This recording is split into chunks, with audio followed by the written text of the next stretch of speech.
Wake up, rise and shine. It's a brand new day with Mona News. It's time to have your say. She's got the scoop, the stories, all the latest trends. Mo's got the news, let's hear it. My dear friends, from politics to showbiz, no story's too small. Mo covers it all. She's got the inside call, her voice so smooth, like honey in the summer sun. With Mo on the mic, you know the news is always fun. Mornings with Mo, the best newsy news in the world. With her style so classic and her stories unfurled, from morning till night, she's got us in the know. Turn on your radio, let Mo's newsy news flow.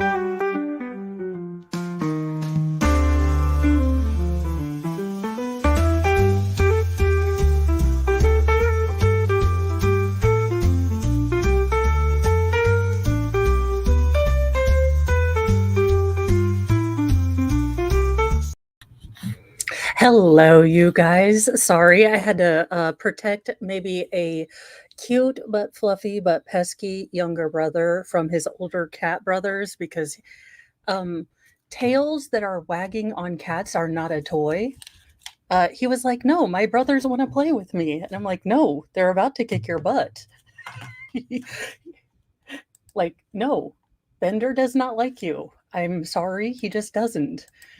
But, you know, Dingus, his hope springs eternal that everyone will love him at some point.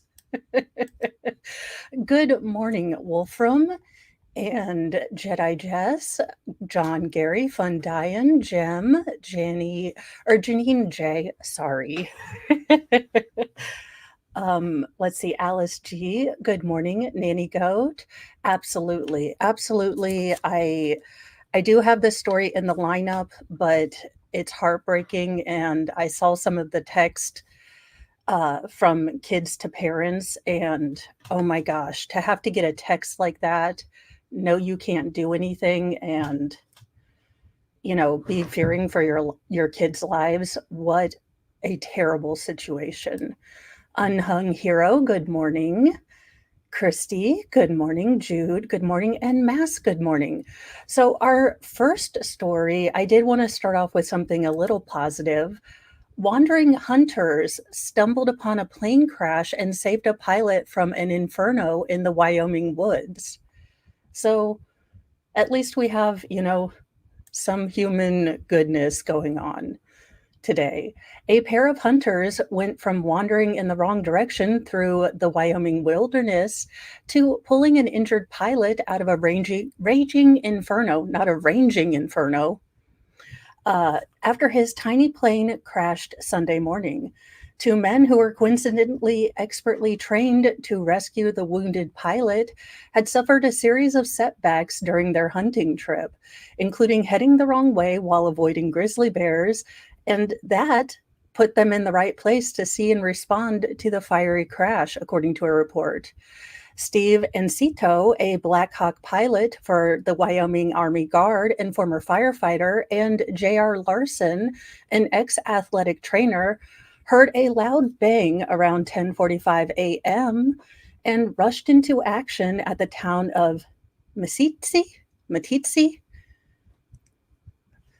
I am not from Wyoming, so I'm hoping that that is how you say the name of that town. After searching the area, they told Cowboy State Daily they spotted thick smoke rising from the trees and called for help. Ancito quickly deployed a Garmin InReach device that sends out an SOS, as neither of the men had cell service, while attempting to get in touch with emergency agencies. The pair trekked toward the crash site, carrying 40 pounds of equipment each, just in case they needed it. We were both blasting through the trees as fast as we could. As they were working with first responders who finally received the message from the Garmin alert, Larson ran slightly ahead down a muddy hill as he tried to reach the source of the smoke as quickly as possible. When the pair reached the source of the smoke, they found a downed plane. Larson reportedly shouted, "Is anyone there?" The pilot responded and called out for help as he was lying face down near the fire with his hands under his head. He told the hunters he believed his back was broken, though his arms and legs were still moving. The pilot told Larson he believes his passenger, later identified as 78-year-old Mary Lou Sanderson, was no longer alive. When That's when it started to hit how serious this was, Larson told Cowboy State Daily. As the fire edged toward the pilot and burning branches began to fall around them, both Larson and Ancito on to show a great deal of bravery and strength and tugged the pilot to safety. They said they first placed a tarp under his body, but it ripped, and then they turned to a pack frame to make a makeshift harness and strapped the pilot onto it to carry him away.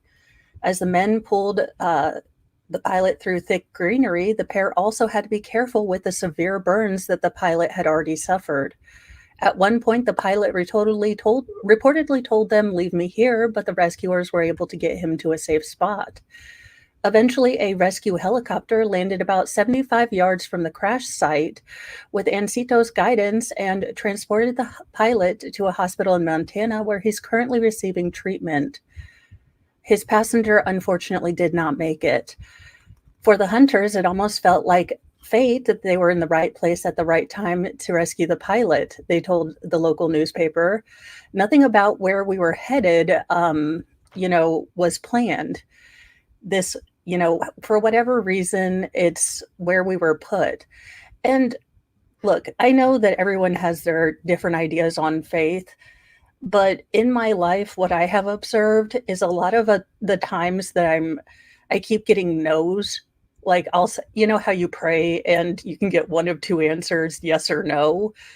And looking back on my life, when I keep getting told no a lot, it's because I'm going to be told yes for something I couldn't even imagine to pray for. And that's kind of how I look at these sort of situations. Miracles aren't big, flashy things. This is miraculous to me. I mean, you can blame it on coincidence, but then thank goodness for coincidence, because absolutely these men were in the right spot and this pilot got saved. So, it's been a growing and learning experience for me. Y'all know I am the world's worst recovering Catholic/Christian. Again, go to Steve Gosney, who is a really good Christian, if you would like any theological talk beyond my weird platitudes. Now we get to the story I don't want to do, but you guys do need the news, and we'll go into it. And also, I want to make fun of the FBI, because at what point do people go from he was on a list, we were aware of him, to actually doing action? I mean, it's alleged that they received Lego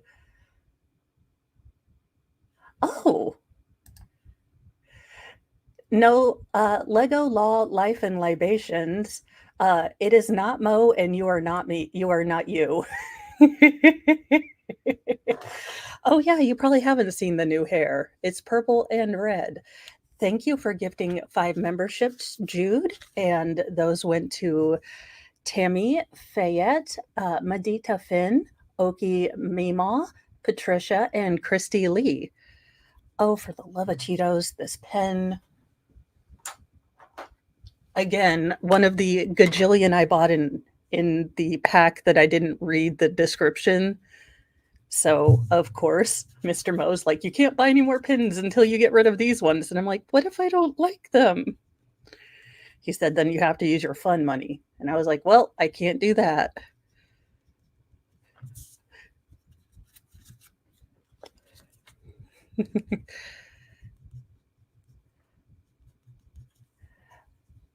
But I do get really upset when this comes out. I mean, this has been the standard sort of, we have the daggone Simpsons meme of say the thing, and, the little meme of Bart with, in the classroom, and he's like, "He was on a list." It really does get a little bit uh, old, especially when this is supposed to be one of our premier uh, intelligence gathering communities. I mean, at this point, I trust 4chan more.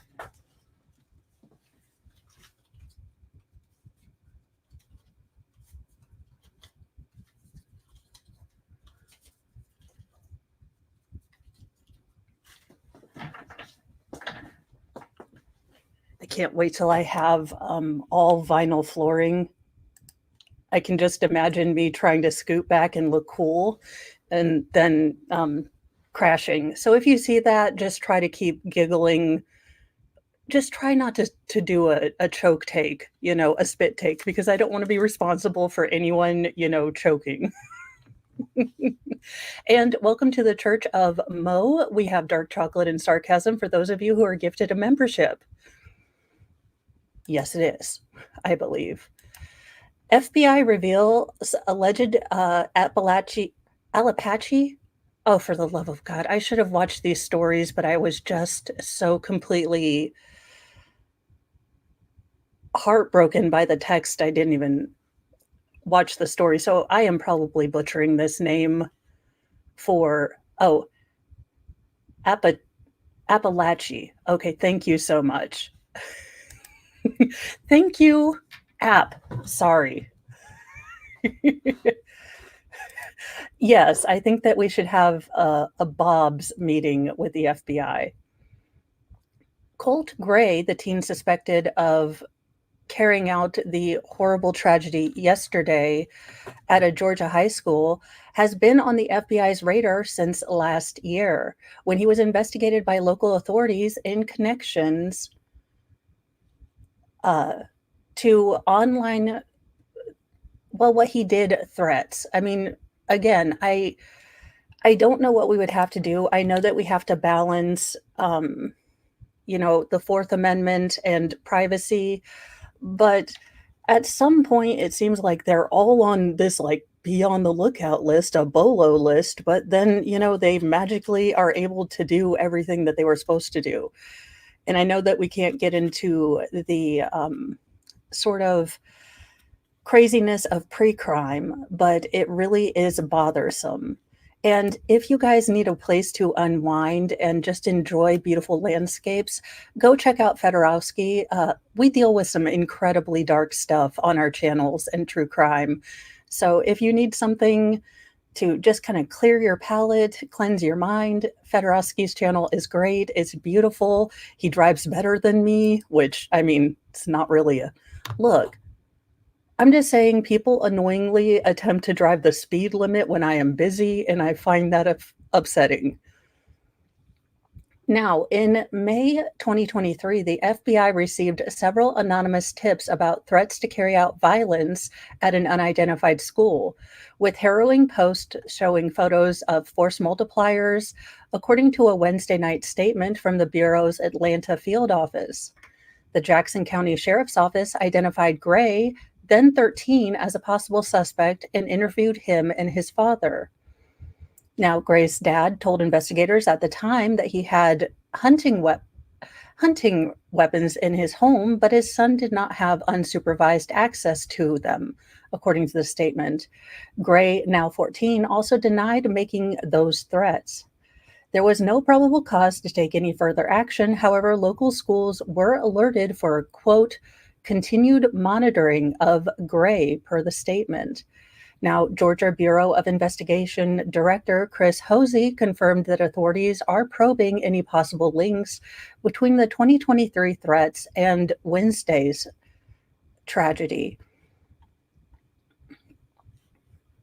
This is not recent. This is in the past, but we want to bring to your attention because we are pursuing that, working with the FBI on this in any connection to that incident that could be connected to today's incident as well, Hosey told reporters in a Wednesday night press briefing. Hosey also said that investigators have been made aware that Gray's family had been in contact with the children's services in the area. And unfortunately, these are the victims. So you have math teacher Richard Aspinwall. You have math teacher Christina Ermi, Christine Aguelo, sorry, and Duelo, and Mason Scheimerhorn.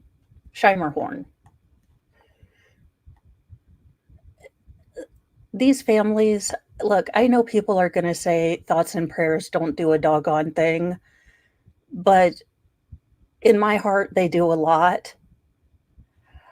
So it's looking like the FBI and the Georgia Bureau of Investigation had him somewhat on their radar, and the school was aware that he had allegedly made these claims since they could not establish probable cause. They probably didn't have a suitable link to keep him or to make any charges. But they did give the schools a heads up, and I can't imagine why he was allowed to go to a mainstream school. For some reason, I would think that that would be an alternate school kind of behavior, but you can't also, we do have to balance, what freedom do we give up? What right do ordinary citizens, give up in pre-crime sort of uh, preventative measures? So I am not a smart person. I don't know the big answers to hard questions, but it really is terribly sad to have to report on these, and I wish it was something I didn't have to do.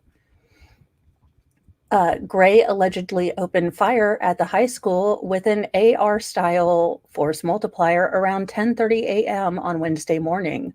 Two students identified as Mason Scheimerhorn and Kristen Angelo, both 14, and two math teachers, Richard Aspinwall and Christina Ermi, were all killed. And what an incredible loss for those four families in that high school. Another 9 people were rushed to local hospitals with wounds, including a special education math teacher, David Phoenix. Gray immediately surrendered to 2 school resource officers who responded to the shooting, and he was taken into custody. The shooter's motives remain under investigation. And I do know there was a bit of controversy because this, unfortunately, with how fast the internet moves, and this is why I didn't do a special story yesterday, is that there is a lot of fog of war right after one of these incidents happens. And I never want to give you guys information just to be the first. I want to make sure that I'm giving you guys, as accurate as mainstream media can be forced to make news. And there was several accounts and several news sources that unfortunately put up a picture of Mason, the victim, as the alleged shooter. And that is absolutely tragic for his family. I mean, I can't imagine that double whammy of losing your son, but also having pockets of the internet thinking that he's responsible for this heinous act. And yes, that's how you say heinous.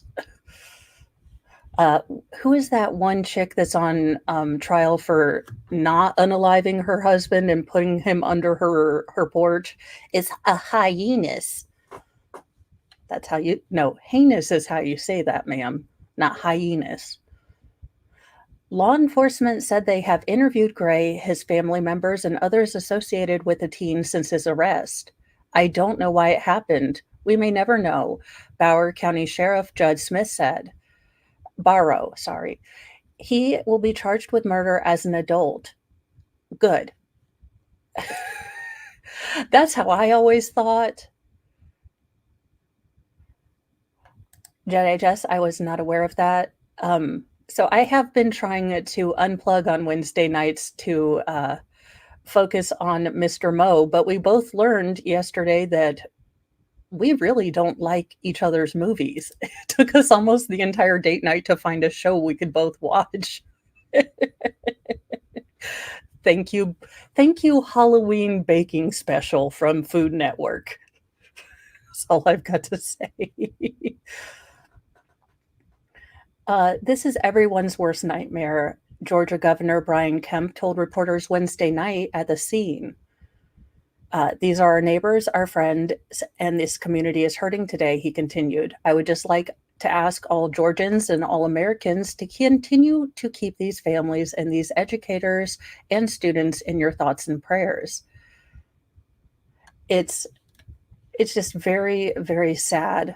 And I hope that we want an answer. We want an answer. We want to understand and to have a logical reason to stop these things from happening. But sometimes, unfortunately, evil doesn't need a reason.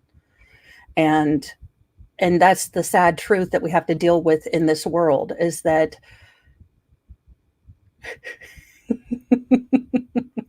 oh no, I can find things to watch. Mr. Mo refuses to watch true crime with me. He's like, "Why do you always want to watch how to unalive people with me? It makes me deeply uncomfortable." And I said, "Honey, they never make a show about me. I'm learning all my mistakes," which probably wasn't, in retrospect, a way to encourage him to watch true crime, but I'm gonna get him. I'm gonna get him turned on to Joe Kenda. I really am. We're gonna watch, Detective or Homicide Hunter one of these days. In a slightly more funny story, but also, well, us humans, we had our shot. This is great. A naval warship commander was suspended after he had a picture of himself basically citing a long form force multiplier with the scope on backwards. Yeah, for some reason that was, that inspired a loss of confidence from his, underlings. Who knew? A U.S. Navy warship commander who was ridiculed online for firing a rifle with the scope mounted backwards has been relieved of duty, the Navy said Friday. Commander Cameron Yaste was a captain on the USS John McCain, a Navy destroyer that was stationed in the Middle East since April. Quote, the commanding officer of USS John McCain was relieved August 30th due to a loss of confidence in his ability to command the guided missile destroyer, the Navy said in a statement the same day.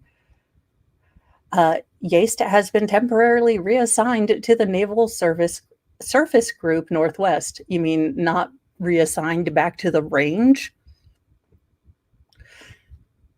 In April, the Navy posted a photo on its Instagram account of Yaste firing a rifle with its scope on backwards.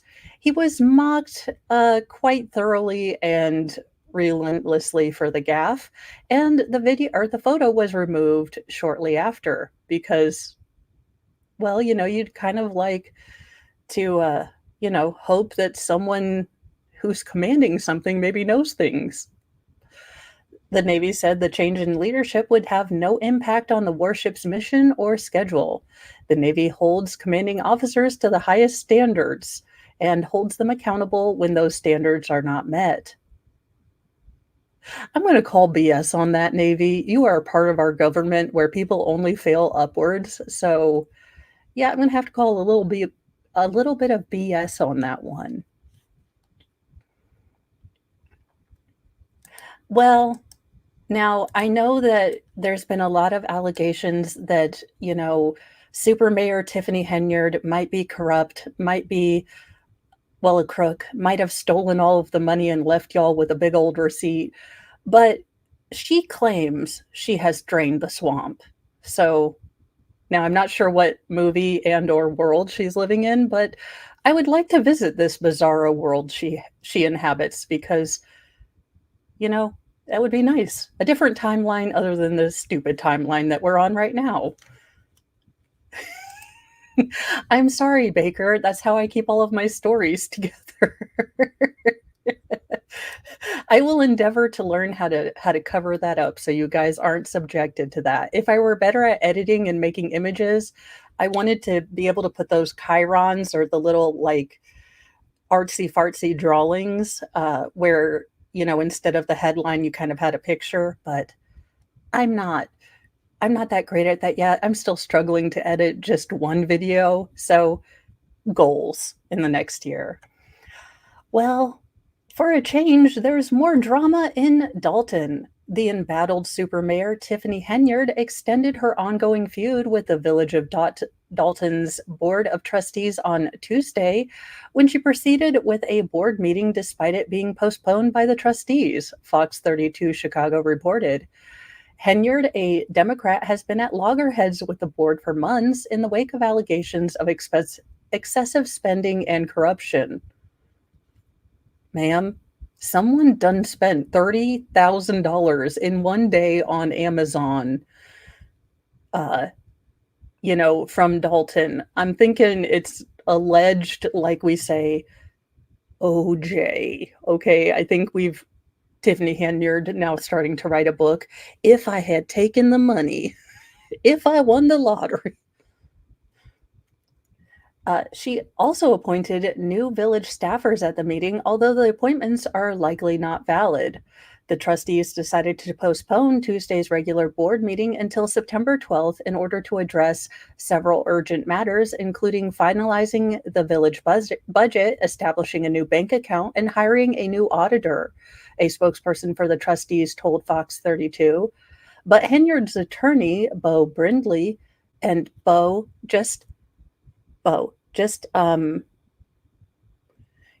keep it. Listen, Bo, I'm just saying maybe cash that check. Make sure those retainer checks are cashed before you do anything else, okay, sir? Because I don't know that this woman understands money. So get paid up front, is all I'm saying. Now, her attorney argued that the postponement violated Illinois law due to a lack of a proper notice. He said he also believes the board's actions are interfering with Henyard's ability to perform her duties as mayor. The mayor went ahead with the meeting even though she did not have a quorum, as only two trustees were present, Andrew Holmes and Stanley Brown. Quote, as you can see, the Board of Trustees decided not to show up, nor did the clerk, Henyard said at the meeting, which was attended by about 20 members of the public.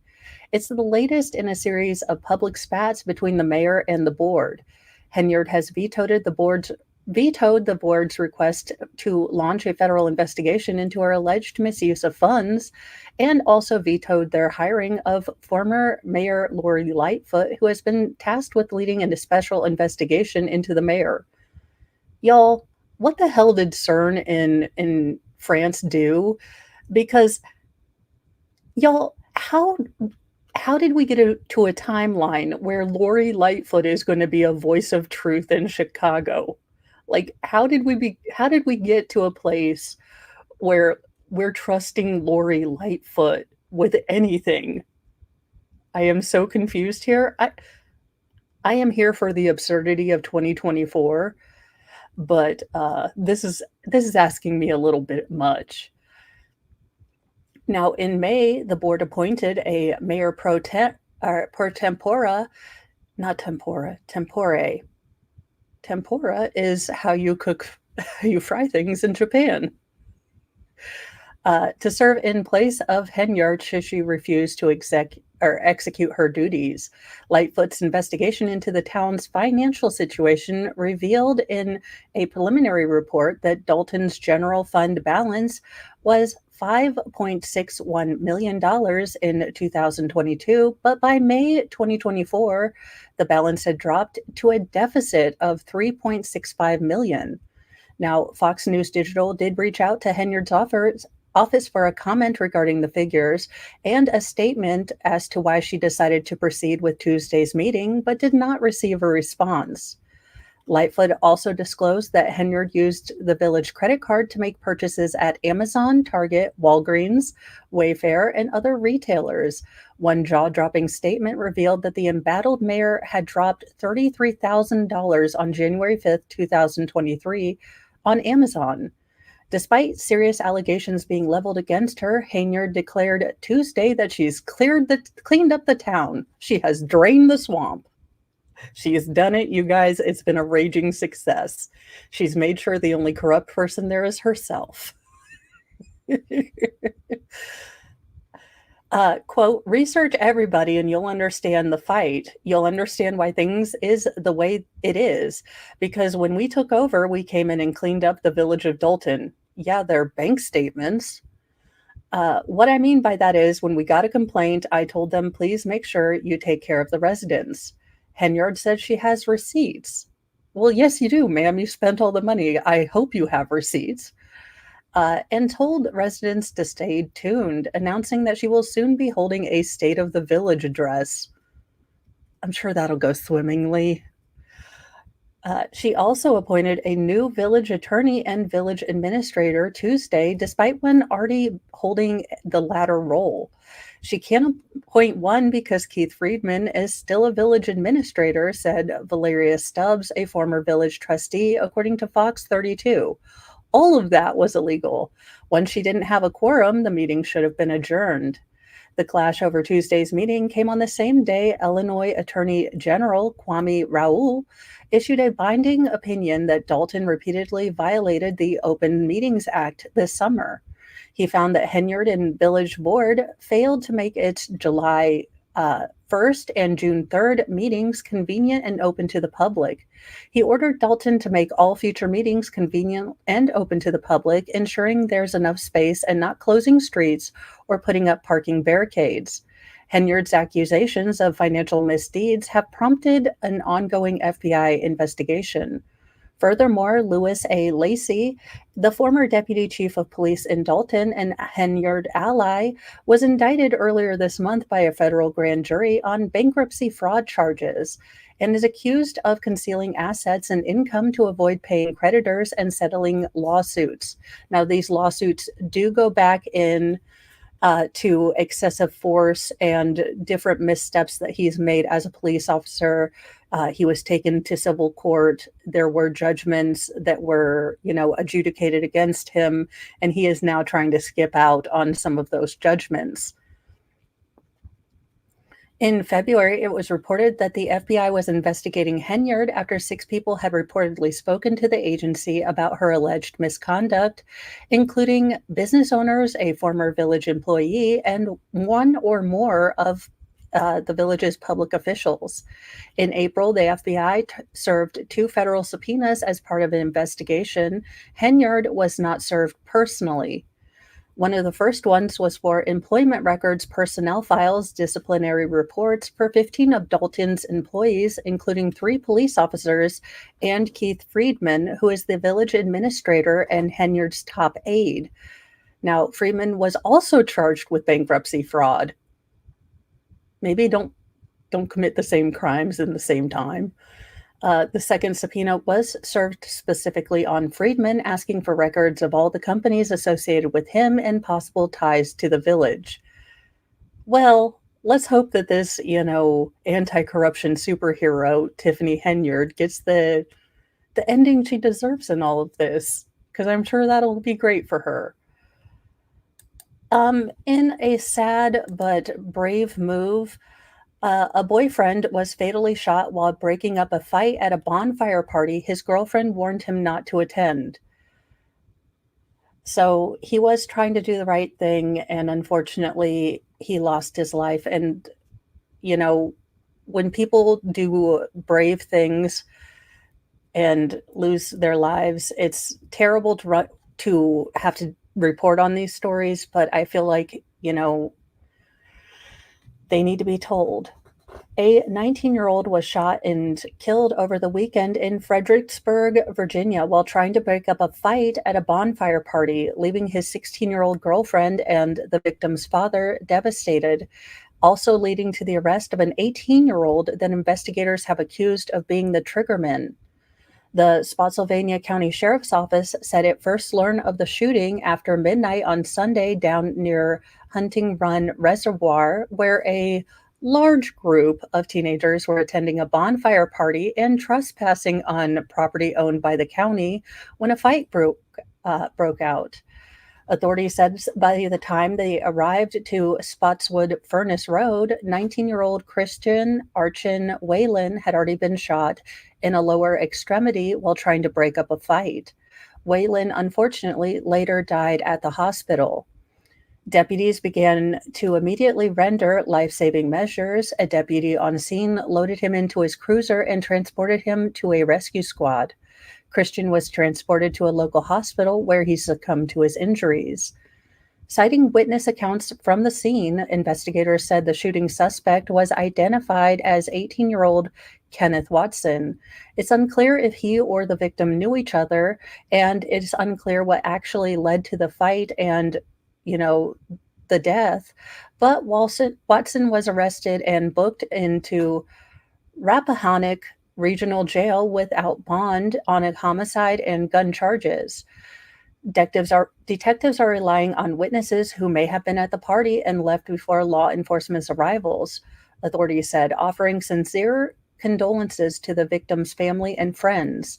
Anyone with information is asked to contact Spotsylvania Sheriff's Office.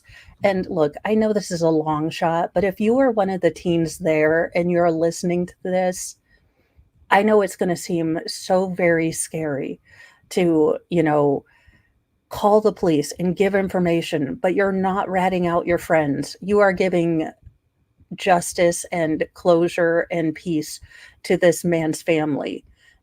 Try to put yourself in the victim's family's shoes and be brave and stand up. And I'm guaranteeing you, if I'm a mom and you were at that party and you came to me saying, I think I might know something, I know your parents would be proud. I would. So if your parents aren't proud, I would be proud of you and just take it on that, since apparently I'm adopting the entire internet as my kiddos. Adding to the tragedy, Wayland's girlfriend, Lacey Milling, said in an interview with Washington, D.C. area local affiliate WRC TV that she warned Christian not to go to the bonfire that night. She said she first suspected something was wrong when he didn't respond to her texts. But seeing people post "Pray for Christian" online and everywhere on Snapchat only heightened those worries. Then Milling said Wayland's father sent her a 2-word message she'll never forget. I get the notification from his dad saying Christian died, Milling told the news station, literally those 2 words. A GoFundMe campaign started under Milling's name identified Wayland as her fiance. Her fiance? She is 16. I'm gonna need some of the parents to step on this one, because that's a oh hell no in Mama Mo's book. But you know what? Every family has its own boundaries, so that's okay. I'm just telling you, my 16-year-old daughter comes to me and like, we're getting engaged. I'm like, no, you're going to a convent. But different families, and maybe it's just like, we're going steady at the new engaged thing. Maybe engaged is the new boyfriend, girlfriend, relation, dateship, situationship kind of thing. I don't know, but that would be a hell no. So 16-year-old daughter, if you're watching this, still a hell no. But what an unfortunate, sad loss for the family and also for the girlfriend. I know the dad was probably losing his mind, and I know she's probably reeling that the dad didn't call her and things like that. But it is such a life, heart, soul shattering thing that I can only imagine he kind of did it on autopilot. Oh, welcome, Spirit Matter. Thank you for lurking. And thank you, all the lurkers that are out there. Look, I know I wasn't ever one to really join chats, but we have a really good crowd. And if you ever feel like you want to hop in, just hop on in. We don't do drama over here. We're not mean. And if we are, I will turn this stream around and no one's getting a frosty. Don't test mom.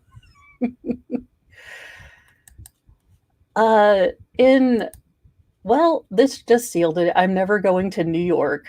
New York City river water floods into Queens Midtown Tunnel, snarling traffic and terrifying drivers.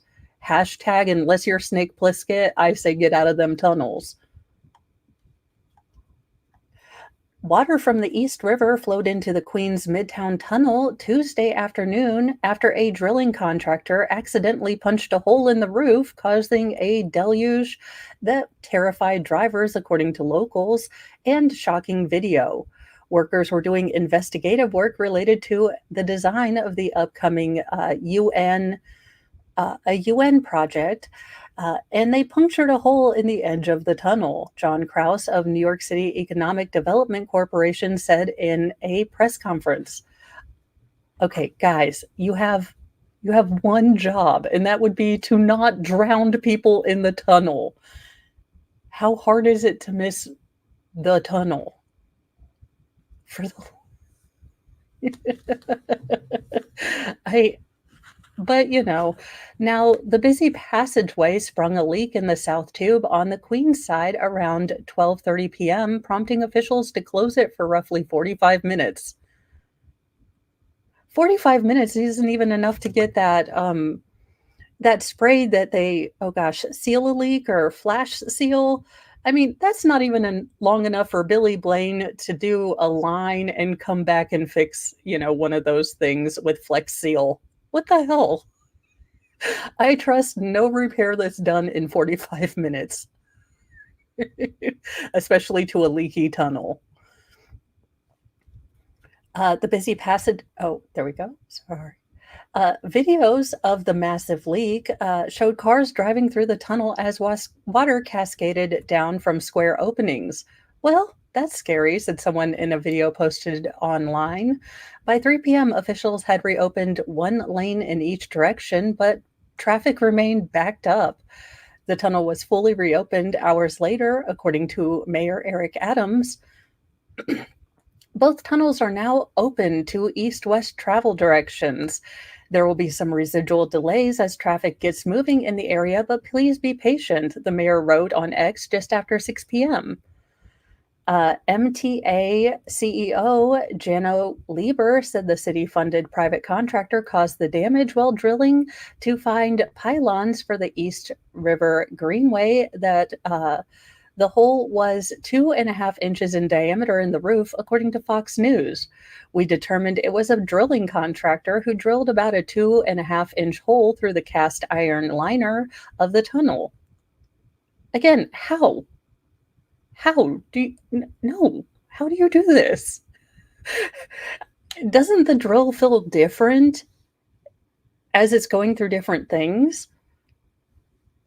You know what? As a not professional drillologist, I'm just going to say nope. Now, we don't know when it will open, but we hope it will be open within hours and not days. 100% they used Flex Seal tape on this joint. They used some inflatafoam. Sheridan said that an interim contractor was on site working on a temporary repair ahead of a more permanent fix. Oh, interesting. Again, as a non-drillologist, I have no idea. Now, the flooding flub comes after the tunnel was partially closed through the summer as MTA ran tests on 20-ton flood doors designed to protect the tunnel from hurricanes and storms. The 29-foot structures were installed in 2017 as part of a $7.6 billion program to repair and reinforce damage caused by Hurricane Sandy in 2012. The MTA is actively pumping water out, and two-way traffic has resumed in the North Tube. The South Tube is still being assessed, Governor Kathy Hochul tweeted. Exercise caution if you're in the area and plan alternate travel routes. So there you go. Well, I was going to say Bondo as a teen girl who maybe wasn't the most confident driver or the best driver. Many a car of mine has had Bondo.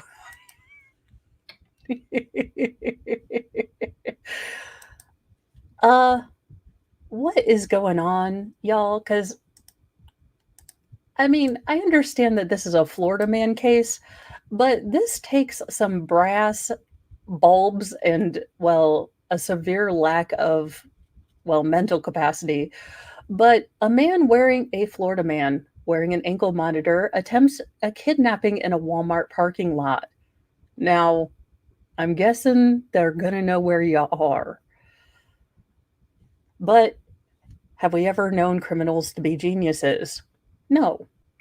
Police in Orlando, Florida arrested a man wearing an ankle monitor who allegedly tried to kidnap a woman in a Walmart parking lot.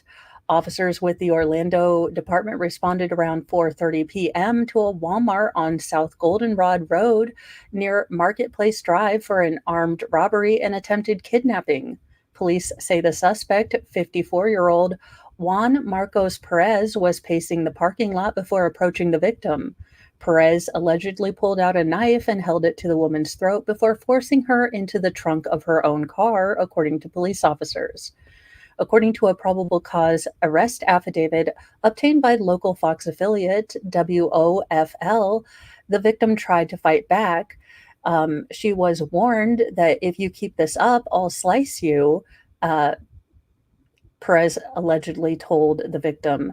Now, police said a bystander intervened and Perez ran away. The witness later told cops she saw the victim's legs flailing out of the trunk and Perez trying to put her in. Now, the witness stopped her car and got out to see if the woman needed help. Now, I feel like Bill Engvall with "Here's Your Sign," but generally, if you see people's legs a flailing out of the trunk, that generally means that maybe no good stuff is going on. Like, unless it's Sarah Boone. We were playing hide and seek. It was a good day. We were playing hide and seek. He wanted to go into the trunk. So good, I mean, absolute bravery for the woman who stopped because she did not know what she was getting into.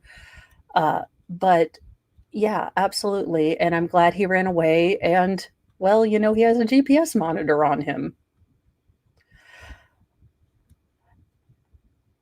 Now, cops identified Perez as a possible suspect and learned he's a registered offender with a previous conviction for kidnapping and also on parole. Yeah, I can't imagine how I would, check down at the parole board. Is he possibly still a danger to society? Oh, he has to register to be away from school children?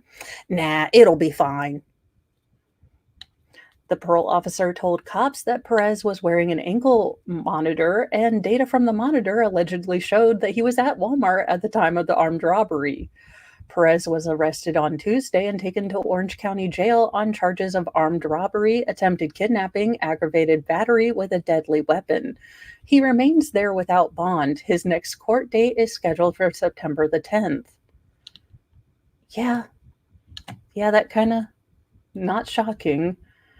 In another sad story, but also this woman deserves to have her story told. She fought to become a Olympic athlete and then was severely burned by her partner and unfortunately those all over burns led to her death. So a Ugandan Olympic athlete dies after being severely burned by her partner over a land dispute. Ugandan Olympic athlete Rebecca Cheptegei has died at a Kenyan hospital where she was being treated after 80% of her body was burned in an attack by her partner. She was 33.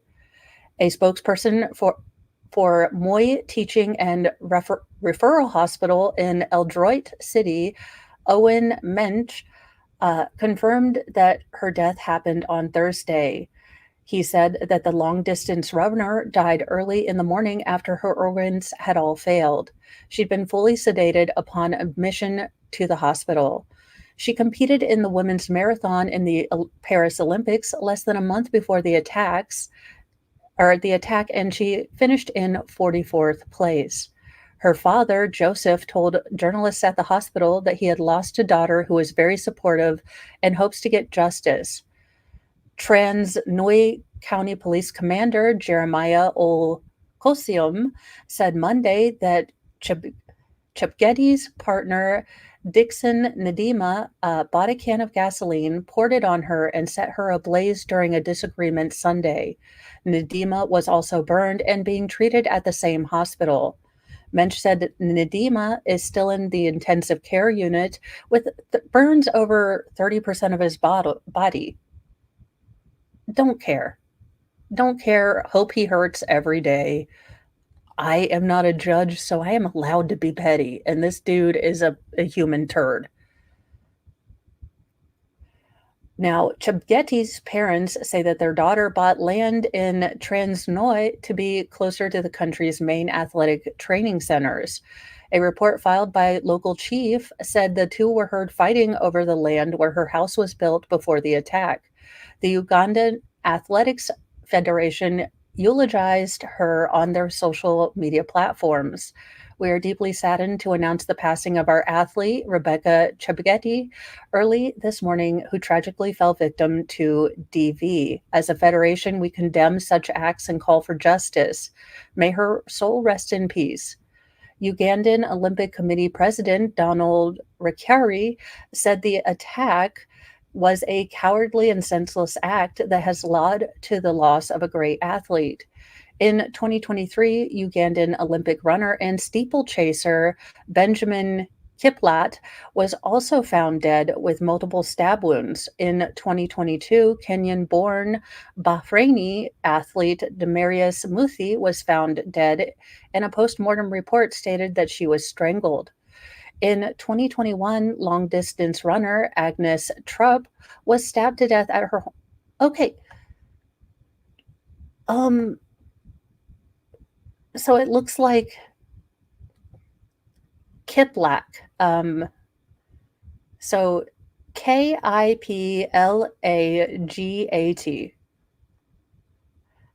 So hopefully, Africa and those countries will start looking at maybe the severe cases of violence against their athletes, because I was not aware of so many deaths of former famous athletes in Africa. I will be very honest, I am not a sports person, but I wanted to really give this woman's story a voice. And I know I don't have a giant channel, but she deserves to have recognition for, look, I'm not going to run a marathon, never. But she competed for her country and she came home and her life tragically was ended. And that's ridiculous. Now, in our final story, and a little bit more humor, or possibly, if you don't like birds, this might not be your story, but a woman who faced eviction over 3 emotional support parrots. You guys, I can't make these headlines up. Wins $165,000 in a federal case. Now, I want a cursing emotional support parrot. Oh my God. Okay, Elon, I have always been against Neuralink, but I would totally do it for a gag where I was able to link up with a parrot and the parrot could say everything I want to say, but it would be deemed too bitchy. I mean, I'm just saying, like, could you imagine? Because my parrot would be obnoxious and be like, "Oh, you picked that. You picked that." And I'm like, "I am so sorry. I don't know where this bird gets her attitude from."